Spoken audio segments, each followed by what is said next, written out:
Welcome to the HERHealth podcast, transforming health for women and girls at risk, where we empower women and girls to take charge of their health and well-being. Join us as we shine a spotlight on issues affecting women and girls' health and explore ways to create positive change. Get ready to be inspired and empowered as we discuss health, advocacy, and empowerment for women and girls at risk. Please be advised that this podcast may cover sensitive topics such as gendered violence. We understand that these discussions can be difficult to listen to. If you feel uncomfortable or need support, we encourage you to prioritize your well-being. Consider exploring our other podcasts if these topics are triggering for you. Resources can be found in the description. Welcome to the HERHealth podcast, where we explore research, programs, and stories that are transforming health and social services for women, girls, and gender diverse people, especially those affected by violence and adversity. I'm Dr. Sarah Yursich, and today we're diving into an urgent and often overlooked issue, the intersection of intimate partner violence and brain injury. We are joined by Candace and Tori Dach of the Cridge Centre for the Family, who recently led a powerful AVA webinar titled A Brain Injury-Informed Approach to Working with Survivors of Intimate Partner Violence. Let's get into the conversation. Thank you both for joining me today. Thank you, Sarah. Thank you for having us. Oh, the pleasure is all mine, I promise. To begin, can you tell us a bit about the Intimate Partner Violence and Brain Injury Initiative, or IPV-BI initiative, and how it came to be and why it's so critical right now? Sure. Yes. So, Tori and I work for an organization called the Cridge Centre for the Family in Victoria, BC. And our organization is has multi-services. So one of the areas we have is services for women who've experienced violence, and we also have services for brain injury survivors. When we became aware of the strong link between intimate partner violence and brain injury, we started as an organization to explore how we were so uniquely positioned to start to do some work in this area. And so we developed an intimate partner violence and brain injury initiative that is kind of comprehensive. We are focused on research, training, advocacy, and prevention. And then one of the key pillars is we wanted to be getting involved in service delivery. So providing brain injury services to women who are in our intimate partner violence settings. Absolutely. And I think it's interesting about the crucial question because it's no more critical or crucial now than it's ever been, but we know more about it. You know, it's only the last 10 years in research really that has been coming out and going, this intersection is powerful. And there are way more people, women in particular, living with brain injuries that have been undiagnosed and unrecognized for so long. So we know intimate partner violence is a historical issue. So it's no more critical than now, but now we know. And when we know, we can't unknow. And so we want to do something about it. Absolutely. I've been researching intimate partner violence for I think like 15 years now. It may have been only over the last like 5-ish years where that started to be a part of the conversation. But the moment it did, everyone was like, oh yeah, of course that's an issue. Why didn't we make those kind of connections? Exactly. We talk about it like a real light bulb moment for people because it's right there in front of our faces. And yet, because we are, as a society, we've been so acclimatized to think about brain injury as more of a men's issue. It's like in plain sight hiding. And so, yeah, the research that we're hearing about is, as Tori is highlighted, is so key to starting to get those light bulb moments. And Sarah, I'm starting to hear about it around circles with people who are doing intimate partner violence work. It's becoming a part of what we start to just have normal conversations about, and that's incredibly exciting to me. Yes. Oh, absolutely, Mike. You think about talking about, you oftentimes hear about sports related injuries, especially, and now it's really starting to transcend that and become a very important discourse that we're now aware of. But that brings to mind for me that many Canadians, much like myself a number of years ago, We're unaware of the link between brain injury and intimate partner violence. So, with that in mind, what are some key statistics or realities you think everyone should know? Well, I think right off the top of my head that you just brought up sports concussion, and how that is something that people tend to identify with as we idolize, athletes. And one of the stats that really resonates deeply with a lot of people is that for one NHL player who has sustained a concussion at the hand of their sport, a sports related concussion, 5,500 Canadian women are living with a brain injury as a result of intimate partner violence, 1 to 5,500. So that stat rings pretty deeply for a lot of people. I think that is one that really highlights the link. Oh, Mhm. definitely.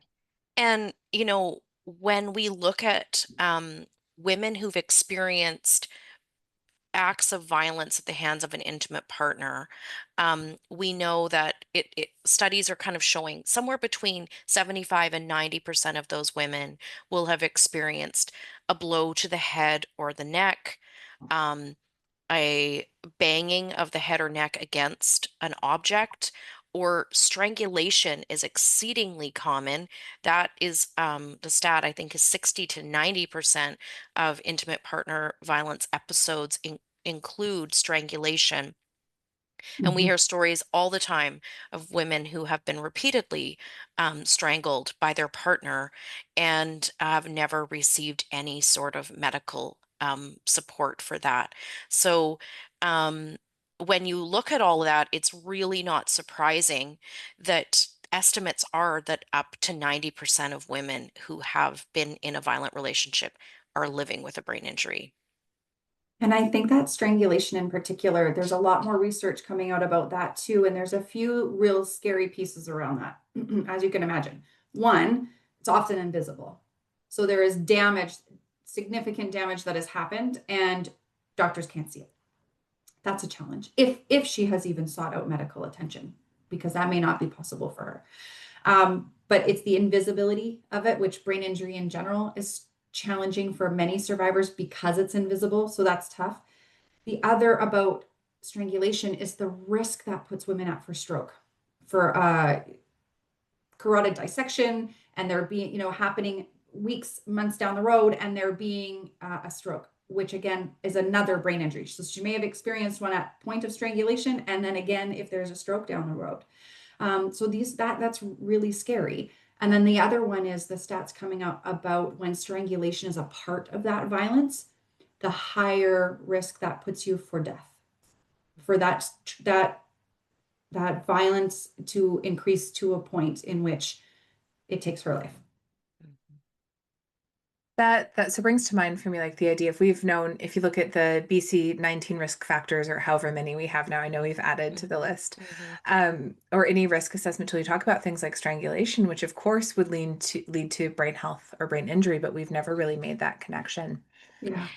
Yeah, it kind of shows you just um, how that kind of hidden in plain sight um, reality is true. That, I remember, 15 years ago starting to learn about strangulation, starting to learn about how it might cause stroke or it might cause miscarriage, very common risk factor. But the idea of, okay, beyond that, with just living life, how does a lack of oxygen to your entire brain affect the way that you function in the world, yet alone when that might happen to you on a weekly or even sometimes nightly basis for an Yeah. extended period of time? So, it's been a really important part of the conversation around the way women's brain injury happens. And that mechanism, that strangulation, is a huge part of power and control for an abuser. And so it shows up a lot. It's very, very common. So we Yeah. need to really make sure we're equipped to try to help women live with the effects of that. Certainly, and with that, I'm sure it comes with a lot of unique challenges, which makes me wonder, from your experience at the Cridge Centre, what are some of the unique challenges that survivors of intimate partner violence related brain injuries face, especially when things like accessing support, but certainly not limited to that? Mm-hmm. Yeah, I think for me, two things come to mind: diagnosis and weaponization um, are definitely unique challenges. Diagnosis being because, as we sort of briefly touched on, the diagnosis of brain injury is less common for women who have experienced intimate partner violence, whether that be not seeking medical service or have sought medical service and it be dismissed, minimized, or diagnosed as mental health and sort of redirected. And so not having this on the report or the radar to head down a brain injury support stream. So that's a challenge, is lack of diagnosis. And then the weaponization piece, that if there is a diagnosis, does that then get used against her? Is her ex or the abuser or the father of her children able to use that against her in family related matters and in the court? And I think that highlights some challenges we have in I mean, our judges and our legal system also needing to be informed that it's not necessarily, brain injury isn't necessarily a lack of capacity. And if there is a cognitive change and we can implement and apply appropriate supports, that's a good thing. Right? We are just resourcing somebody then, right? Rather than it being about capacity or inability to care for another person. So we got a long way to go in the stigmatization of that. Absolutely.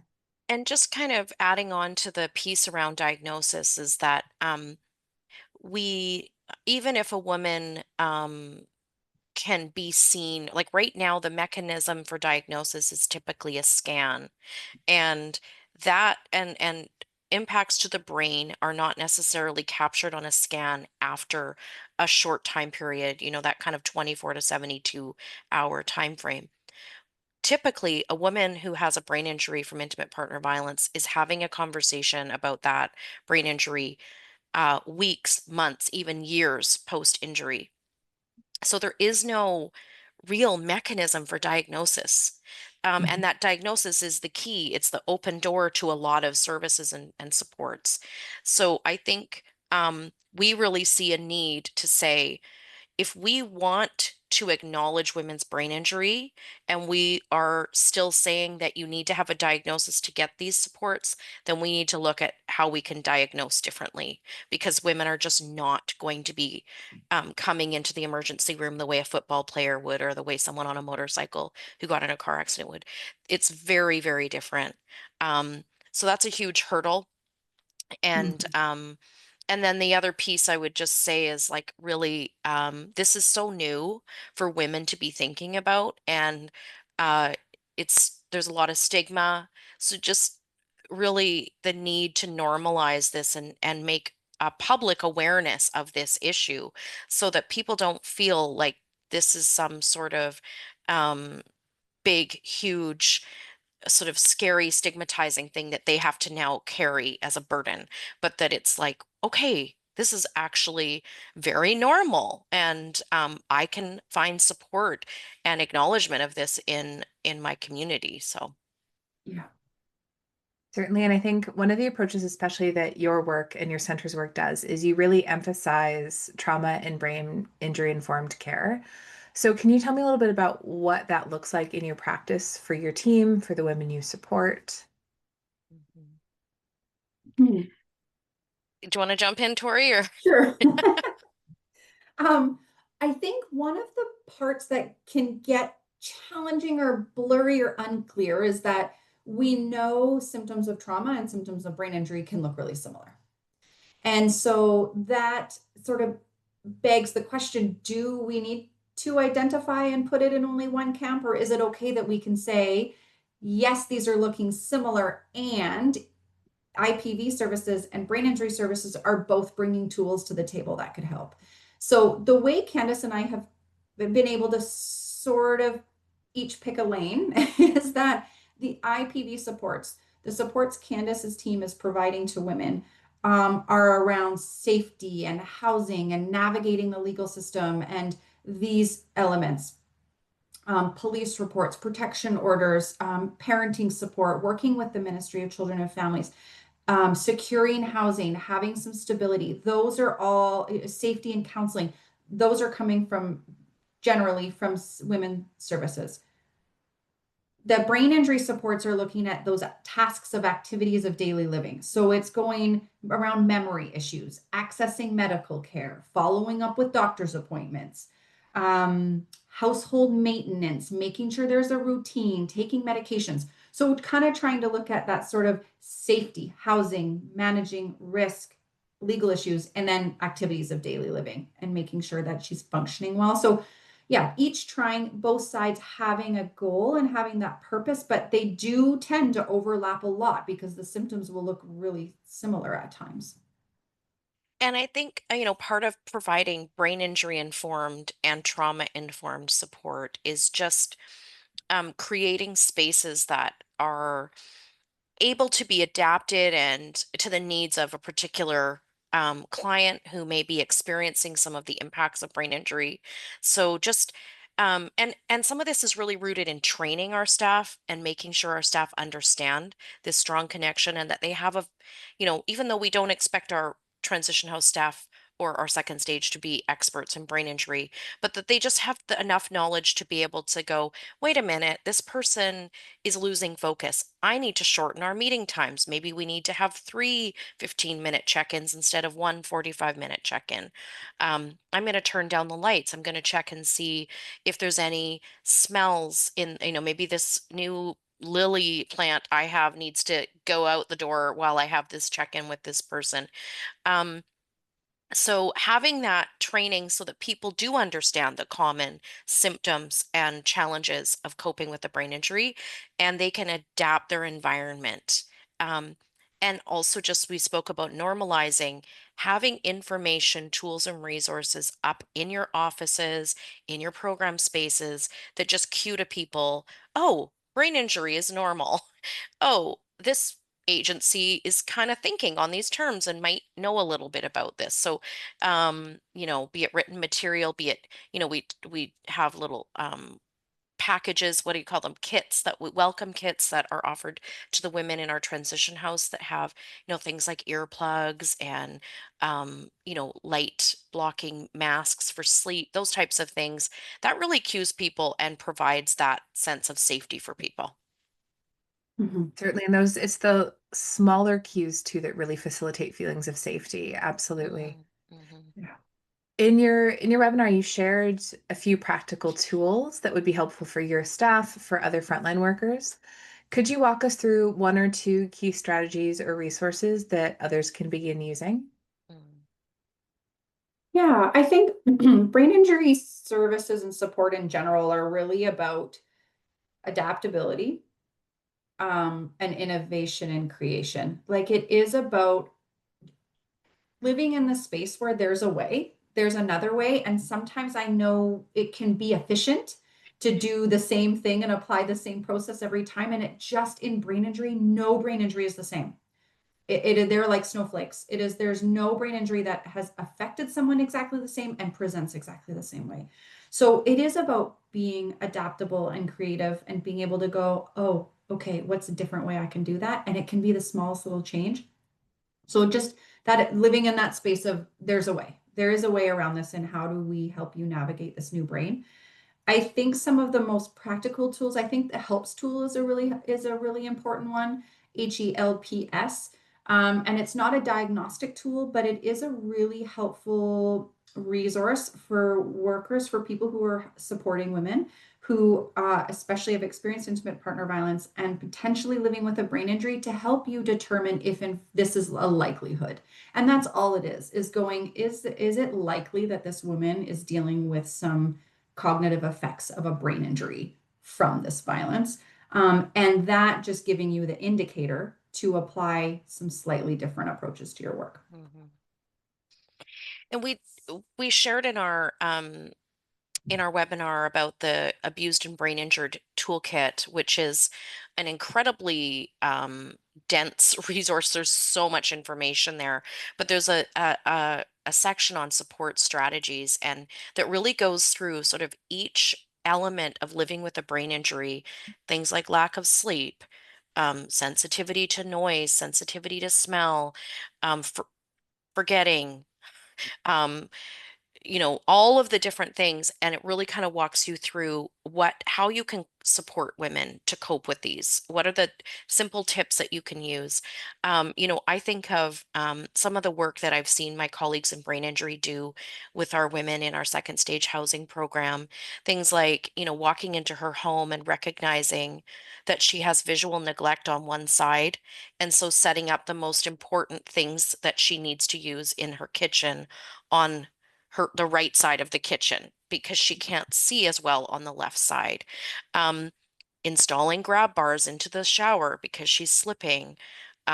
Taking her to the bank, introducing her to a teller, helping her to form relationships so that it's not so scary and overwhelming to go into these places. In one case, we had a client who stumbled a lot and it actually looked a lot like she was intoxicated, but she wasn't. And so the brain injury program gave her little laminated cards that she could give to the bus driver, to anyone who might be questioning her, just to say, this is my brain injury. I'm actually not intoxicated. Um, these types of very, very practical and sort of hands-on things that happen within brain injury support that we don't do in our realm. Most of the time in intimate partner violence services, we really want to give women their own space. We want to give them their own room in the transition house, their own unit in our second stage. We're providing services in our program spaces. We're not infiltrating their home. And there's good reasons for that, but that practicality of the brain injury support has been really transformative for a lot of our clients. Absolutely. And I wonder if, in addition to those strategies, practical and otherwise, in terms of things like collaboration, how those collaboration is often really essential for complex care. So, how do you navigate cross-sectoral partnerships between things like brain injury care, housing, IPV shelters, healthcare? Mm-hmm. Yeah, I wrote on our own, just laugh. I feel like a lot of that was really just boots on the ground. It was really just, we're going to call our local organizations. We're going to talk to our police officers who are running the regional domestic violence unit. We're going to talk to other partners who are, executive directors of the local shelters. And just having those conversations and inviting opportunities like this where we can just talk about it, put a face to a name, share a business card, send an email so you've got my contact, and be able to welcome and ask sometimes what seems like a simple question, but can really provide a lot of insight in what to do next. So I think it was a lot of just, find out who your local people are and take them for a coffee. Like that's been a big, big part for us. Mm-hmm. Yeah, in terms of like how we coordinate between us, our two programs, it's also been just really interesting how we've Yeah. set that up and recognized, for example, brain injury support is usually contracted work and you're paid for the hours that you're supporting your client. You're not necessarily paid to spend half an hour updating another worker about what you're doing. So how do we make sure, Tori and I are always trying to figure out, how do we make sure that we know what we're working on, each of us, that we're not working at cross purposes or trying to do the same things, that we're updating each other frequently. It's not easy. It's actually, been one of the things we've had to revisit a lot and tweak and fine tune. Um, and so I think if people are looking at maybe developing services, to know that you do, as a manager or coordinator, need to be very involved and committed in being that bridge for your staff, because that doesn't just happen naturally. Um, and constantly kind of checking in and providing that training.